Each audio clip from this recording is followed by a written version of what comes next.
Hello मेरे प्यारे sister, आज के इस वीडियो के माध्यम से एक और न्यू अपडेट बताने के लिए मैं आपके पास जुड़ चुका हूं। मेरे प्यारे सिस्टर, मेरे प्यारे ब्रदर, बिहार तकनीकी सेवा आयोग के अंतर्गत एएनएम 10,709 के लिए अगर आपने भी फॉर्म अप्लाई किए हैं और आपके भी मन में कोई डाउट हो, कोई प्रश्न हो, तो आप भी पूछ सकते हैं। आपकी भी प्रॉब्लम्स की समस्याओं को हम आपके जवाब देने का कोशिश करेंगे।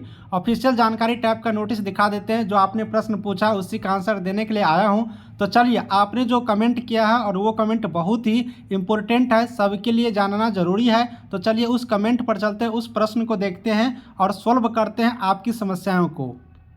आ चुका हूं कमेंट सेक्शन पर और कमेंट सेक्शन में हम आपको लेटेस्ट कमेंट दिखाते हैं। यहां पर देख सकते हो, ये जो मैंने आपके प्रश्न का जवाब एक वीडियो डाला हूं कल के डेट में, बहुत सारे कैंडिडेटों ने देखा और आपके भी मन में कोई प्रश्न हो तो आप भी करिएगा। फिर से बता रहा हूं, इसी में एक लेटेस्ट कमेंट आया हुआ है, उसी कमेंट का मैं आपको जवाब दे देता हूँ। ये कमेंट जो किए हैं वो दीपक राज जी किए हैं। चलिए, दीपक राज के मैं स्पेशल तो आंसर देंगे ही देंगे, साथ ही सभी कैंडिडेटों के लिए ये क्वेश्चंस इंपॉर्टेंट है, इसलिए देखिए और जल्दी से सबको शेयर कर दीजिए, जिससे कि सारे सिस्टर को पता चल पाएंगे। इसमें इसने ये कमेंट किया है। इस कमेंट के बाद एक और मैं प्रश्न का बात करूंगा, वो भी देख कर जाइएगा। इसमें ये लिखे हैं कि हमको एनसीएल में पिता और पति दोनों का नाम है, तो हमको ईबीसी कैटेगरी में सिलेक्शन नहीं होगा। प्लीज़ सर इस पे एक वीडियो बनाइए प्लीज़ सर। देखिए, इसने रिक्वेस्ट किया था कि इस पे एक वीडियो बना दीजिए और इस ये जो प्रश्न है इसके आंसर दीजिए। सबसे पहले मैं आपको जवाब दे दूं ये एनसीएल के बारे में। देखिए, जो कैंडिडेट ईबीसी कैटेगरी के अंतर्गत आते हैं और बीसी कैटेगरी के अंतर्गत आते हैं, दोनों कैंडिडेट ध्यान से देखेंगे इस क्वेश्चंस को। बाकी एससी एसटी के लिए भी मैं बात करूंगा।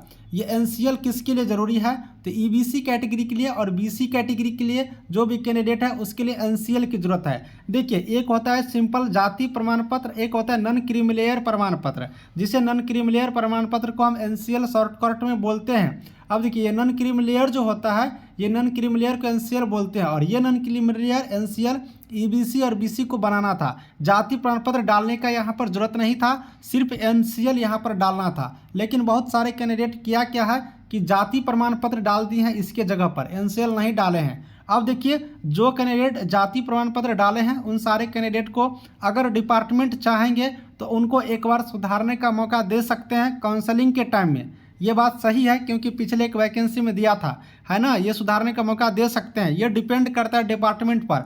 अगर आपको सुधारने का मौका नहीं दिया तो जो कैंडिडेट जाति प्रमाण पत्र डाले होंगे उन सारे कैंडिडेटों को जनरल में डाल दिए जाएंगे। ये डिपार्टमेंट पर डिपेंड करते हैं कि वो क्या करने वाले हैं। अब जो कैंडिडेट एनसीएल डाल चुके हैं उसको किसी भी प्रकार की कोई दिक्कतें नहीं हैं, ये बात कन्फर्म रही है, उसको छूट यहाँ पर जरूर रूप से मिलेंगे। जो कैंडिडेट नहीं डाले हैं उसको भी यहाँ पर सिलेक्शन होगा, ऐसा नहीं कि उनको छांट दिए जाएंगे। लेकिन डिपार्टमेंट चाहेंगे तब आपको यहाँ पर मौका दे सकते हैं सुधारने के लिए, या फिर नहीं देंगे मौका तो आपको जनरल कैटेगरी में डाल दिए जाएंगे और जनरल का कट ऑफ अगर आप लोग पास करेंगे तो आप लोग का रिजल्ट हो जाएगा। इस बात को कंफर्म हो जाइए। अब यहाँ पर मैं बात करता हूँ एनसीएल में पिता और पति का। देखिए, अगर आपका एनसीएल सर्टिफिकेट पिता के नाम से बना है तो किसी भी प्रकार की कोई दिक्कत नहीं है।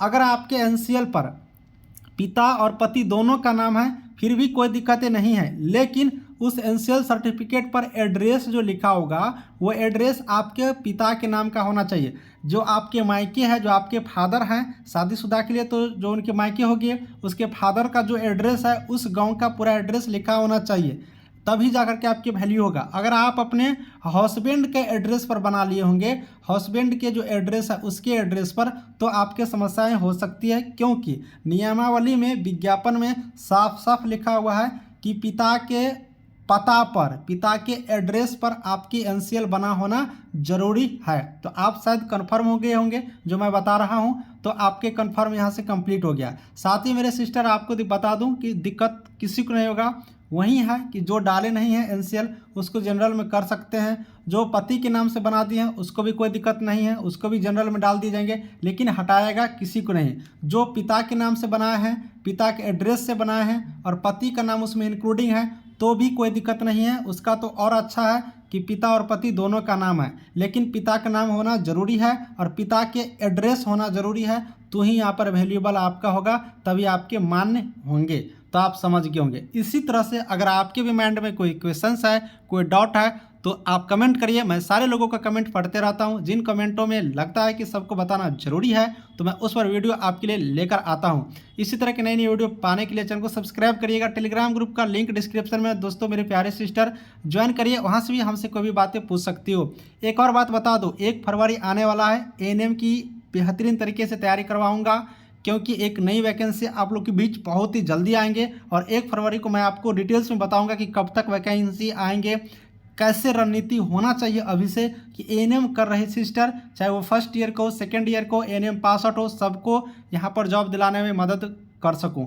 चलिए पीडीएफ भी आएगा। पीडीएफ आपको इस बार बहुत ही कम कॉस्ट देंगे, पिछले बार से थोड़ा कॉस्ट बढ़ेगा लेकिन कॉस्ट ज़्यादा नहीं होगा, आप लोग आराम से खरीद पाओगी। 2000 क्वेश्चन का सिलेक्शन है, पक्का सिलेक्शन का यहाँ पर सिलेक्शन है, तो पक्का यहाँ पर होना तय है। डिटेल्स में बात करूँगा नेक्स्ट 1 फरवरी 1 फरवरी। इंतजार करिए नए वीडियो का, मिलूंगा नेक्स्ट वीडियो में, तब तक के लिए बाय बाय।